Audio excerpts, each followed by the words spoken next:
Apakah kalian pernah membayangkan sebuah negara tanpa ada kemiskinan? Apakah kalian pernah ingin untuk tinggal di negara yang makmur, adil, dan sejahtera?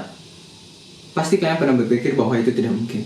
Saya beritahu sesuatu, bahwa negara tanpa adanya kemiskinan dan makmur itu dulu pernah ada. Sebelumnya, Assalamualaikum warahmatullahi wabarakatuh. Perkenalkan, nama saya Fauzan. Dulu ketika SMA, saya hobi YouTube. Saya hobi nonton YouTube, saya sehari bisa nonton YouTube 5 jam. Terus suatu ketika, saya tidak sengaja memencet video kajian seorang ustadz. Ustadz ini menceritakan kisah seorang bernama Umar bin Abdul Aziz. Lalu pertanyaannya, siapa Umar bin Abdul Aziz ini? Kenapa penting? Well, ustadz ini melanjutkan ceritanya bahwa Umar bin Abdul Aziz ini adalah seorang khalifah atau pemimpin dari dinasti Umayyah pada zaman keemasan Islam. Yang menarik, pada era kepemimpinannya itu sulit ditemukan orang miskin. Bahkan tercatat dalam sejarah, mustahik atau orang yang berhak atas dana zakat, zakat itu artinya uang, berhak atas bantuan zakat, itu tercatat 0 orang. Ya, bahkan Umar bin Abdul Aziz ini sampai-sampai memerintahkan petugasnya untuk mencari orang-orang yang membutuhkan dana tapi tidak berhak atas dana tersebut.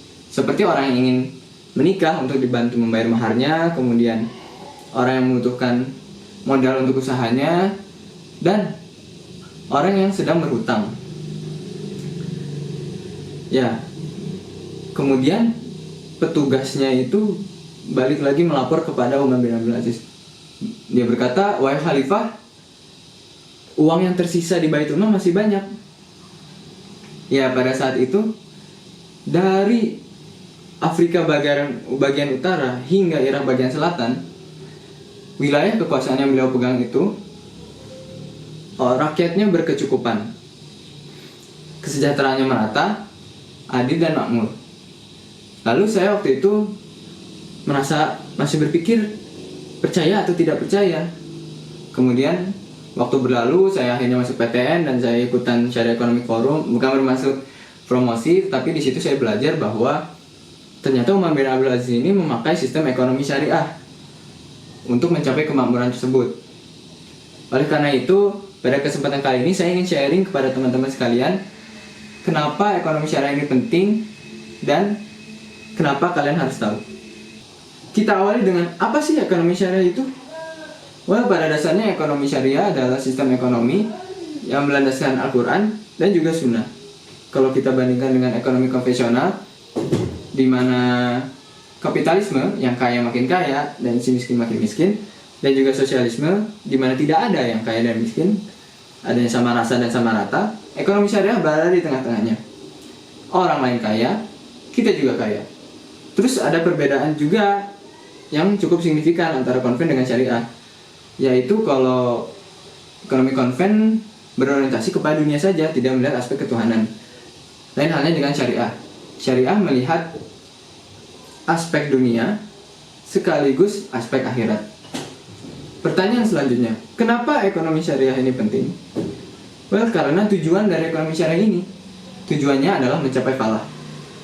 Falah artinya kesejahteraan yang mencakup spiritual atau kebahagiaan dan material atau kemakmuran. Kemudian bagaimana caranya kita untuk mencapai falah lewat bidang ekonomi? Nah, di sini saya akan memperkenalkan suatu konsep yang teman-teman sekalian perlu ketahui, yaitu konsep arsitektur ekonomi syariah. Kenapa dibikin arsitektur? Ini supaya mudah dipahami bahwa dalam membangun ekonomi syariah diperlukan komponen-komponen yang sesuai dengan kebutuhan. Layaknya sebuah rumah, supaya rumah itu bisa kokoh berdiri, diperlukan bahan yang sesuai untuk menjadi penopangnya. Tapi kalau misalnya ada satu saja komponen atau kurang baiknya komponen tersebut, maka sudah dapat dipastikan rumah tersebut bisa roboh. Sama halnya dengan membangun ekonomi syariah, diperlukan komponen-komponen yang sesuai dengan kebutuhan.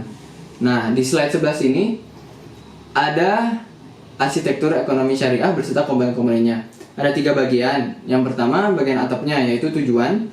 Kemudian bagian keduanya itu ada pilar, dan yang terakhir adalah pondasinya. Nah, kita akan bahas mulai dari bawah dulu. Pondasi paling utama. Nah, pondasi pertama adalah akidah yang paling bawah. Ini artinya aktivitas ekonomi kita harus melihat aspek Tuhan. Jadi gamblangnya gini, jadi kalau kita melakukan sesuatu, kita harus merasa bahwa Tuhan itu melihat segala hal yang kita lakukan. Jadi kita nggak berani untuk melakukan hal-hal yang macam-macam yang berdosa. Selanjutnya kita naik ke fondasi selanjutnya, itu ada komponen syariah dan akhlak. Komponen syariah dulu. Komponen syariah ini artinya setiap aktivitas ekonomi kita harus sesuai dengan aturan syariah atau aturan berlandaskan Al-Quran Sunnah. Kemudian ada komponen akhlak. Nah, di sini aktivitas ekonomi kita tuh harus mengedepankan moralitas dalam cara menggapai tujuan bisnis kita. Gitu. Kemudian setelah fondasi ini selesai, kita akan naik ke fondasi selanjutnya, yaitu ukhuwah. Maksudnya di sini dalam aktivitas berekonomi baiknya kita berhubungan juga dengan orang lain. Maksudnya di sini kita harus bekerja sama dengan orang lain dengan tujuannya itu sukses bersama-sama, bukan sukses sendiri semata. Nah, setelah fondasi ini lengkap, baru kita naik ke bagian pilar. Itu ada komponen keadilan. Nah, komponen keadilan ini artinya adalah bahwa setiap aktivitas ekonomi kita haruslah berkeadilan. Maksudnya kita nggak boleh maruk dan serakah. Kita harus memikirkan kepentingan orang lain juga. Nah, habis itu ada komponen keseimbangan. Di sini aktivitas ekonomi haruslah seimbang. Maksudnya di sini kita nggak boleh berlebih-lebihan. Jadi kita harus berada di tengah-tengah, cukup. Kemudian yang terakhir adalah komponen kemaslahatan. Nah, komponen kemaslahatan ini maksudnya itu setiap aktivitas ekonomi kita haruslah berorientasi pada manfaat kita bersama semuanya, begitu.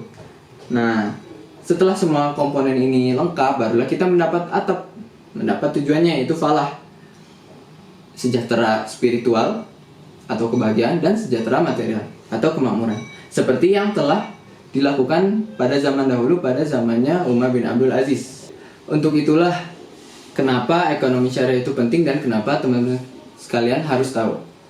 Begitulah pandangan saya. Sekian, terima kasih. Wassalamualaikum warahmatullahi wabarakatuh.